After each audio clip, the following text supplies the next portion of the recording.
Look, my friend, this story began with the final of the 2025 Africa Cup of Nations held in Rabat, which was an extraordinary match between the Senegal national team and the Morocco national team.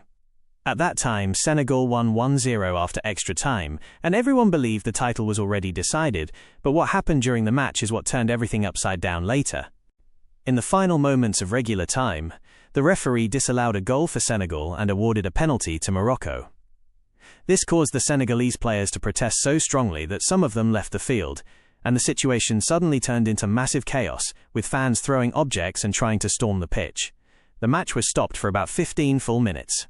Afterward, things calmed down relatively, the players returned, and the surprise was that Brahim Diaz missed the penalty. Senegal continued the match, managed to settle it with a goal in extra time, and took the cup. After the final, the Confederation of African Football penalized both teams with heavy financial fines due to the riots, but at that time, the result itself did not change.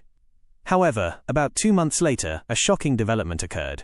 The Confederation of African Football Appeals Committee decided to consider Senegal losers by a score of 3-0 on the grounds of withdrawing from the match. Consequently, the title was stripped from them and awarded to Morocco, which triggered the entire crisis.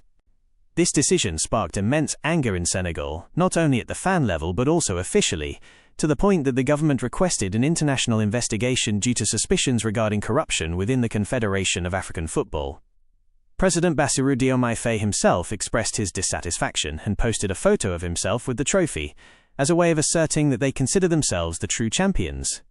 For its part, the Senegalese Football Federation decided not to remain silent. They held a press conference in Dakar and stated they would resort to all legal means. Indeed, they commissioned lawyers to file a case at the Court of Arbitration for Sport in Switzerland to reclaim their right and prove that the title was won on the field, not on paper. On the other hand, the president of the Confederation of African Football, Patrice Motsepe, responded quickly, stating that there is no favoritism toward any country and that the committees are independent and make their decisions fairly. But these words did not calm the anger in Senegal. Now, the case has become more than just a football match. It has become a major sporting and political crisis. Everyone is waiting for the ruling of the Court of Arbitration for Sport, which will ultimately determine whether the title will return to Senegal or remain with Morocco. But what is certain is that what happened in that final will remain one of the most controversial events in the history of the tournament,